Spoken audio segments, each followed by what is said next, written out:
You're watching Press TV. Sorry for breaking in our regular programs there. Let's take you live now to Tehran, the Iranian Foreign Ministry building, where the Foreign Ministry spokeswoman Marzieh Afkham is going to deliver her weekly press briefing. Let's listen in. Regarding the martyrdom of the border guards in Saravan region, so I offer condolences to the families of the victims.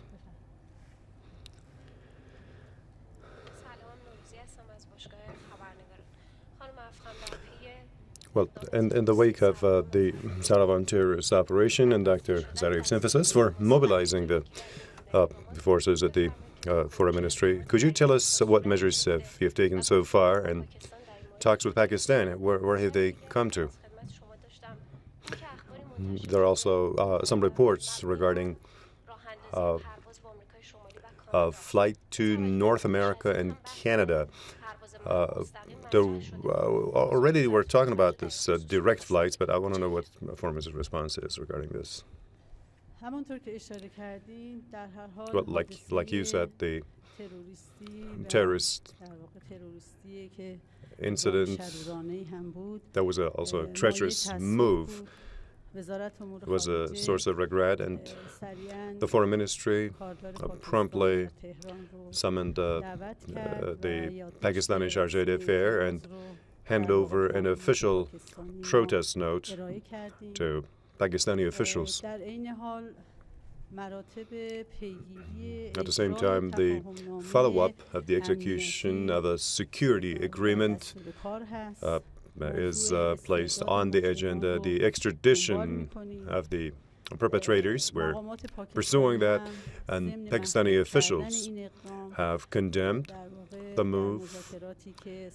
During the conversations our ambassador had with the Pakistani Deputy Foreign Minister, they have conveyed this point. So what's for certain is that the issue of terrorism is an issue that besets the region and various countries. So hopefully through a collaboration and a strong determination of all countries, this treacherous and inhumane phenomena could be brought under control, and we could hopefully move toward scrapping it altogether. So cooperation and close consultations are being conducted within the Foreign Ministry and also with the Interior Ministry.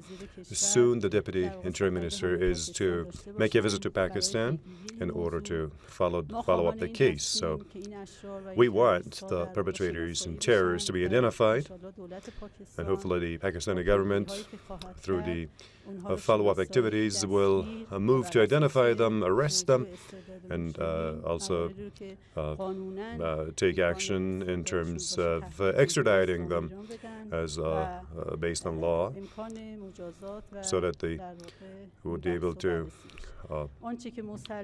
study the possibility of punishing them. So terrorism, tackling terrorism requires the joint efforts and determination of all countries, and this is what is highlighted and emphasized and needs to be followed up seriously.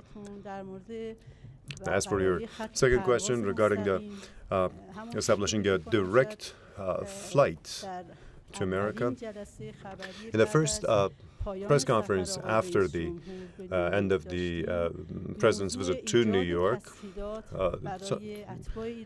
talk of possibilities and further facilities for Iranian nationals. We have been pursuing the issue, and this is what the President wants. He wants facilities to be established for Iranian nationals on various grounds, so that their problems could be addressed for Iranian expatriates in particular.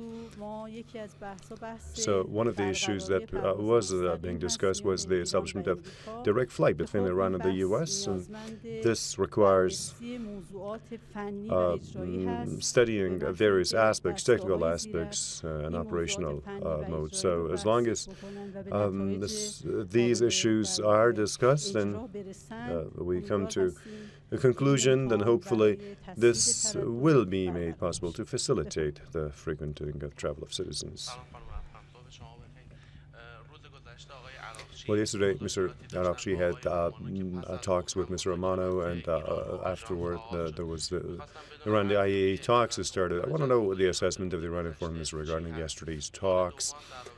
My second question relates to two visits by Dr. Zarif. He's supposed to travel to South Africa and subsequently to Turkey. If you could let us know about his agenda on those two trips.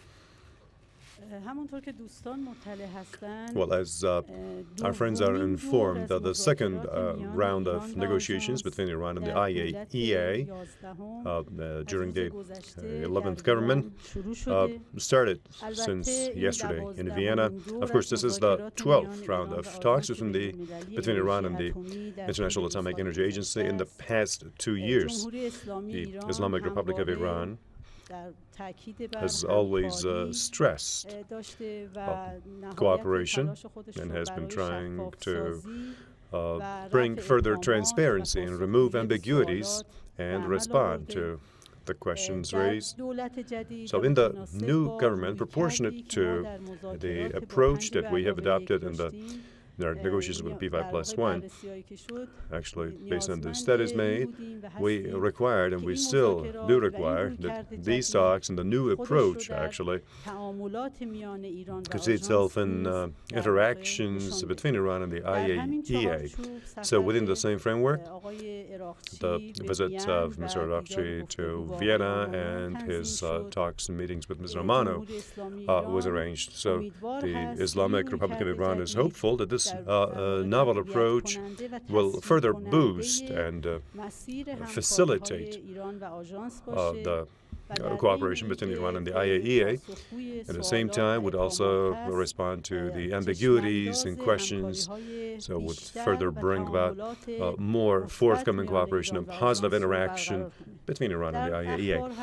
Now, in the news also, you just noticed that the two sides have both, that means Mr.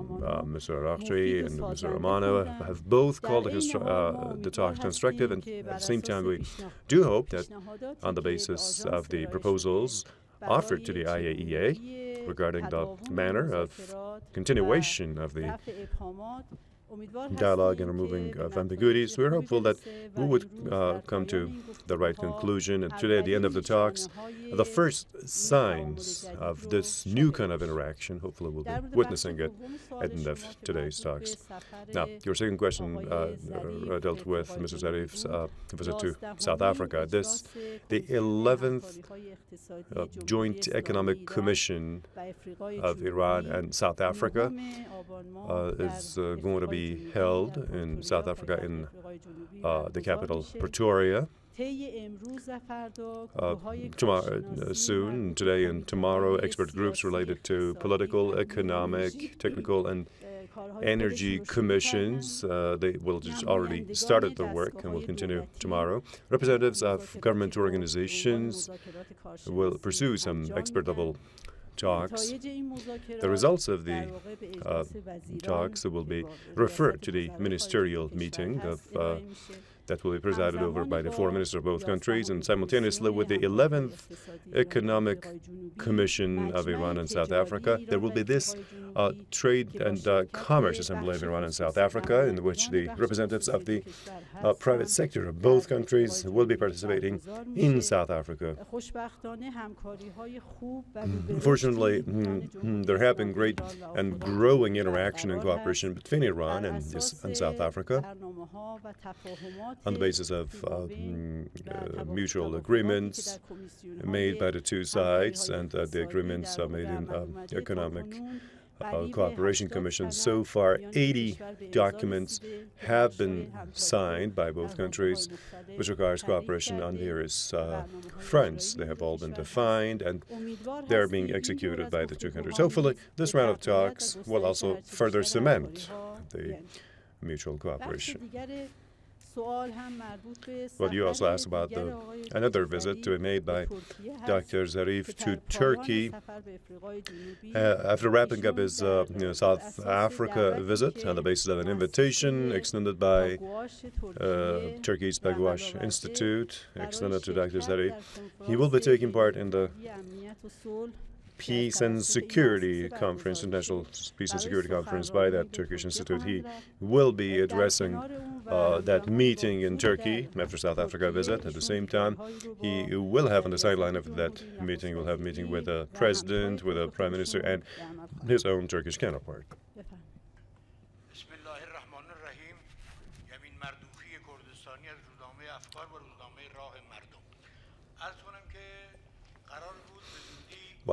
Well, the British embassy was supposed to start operating at the Chargé d'Affaires level.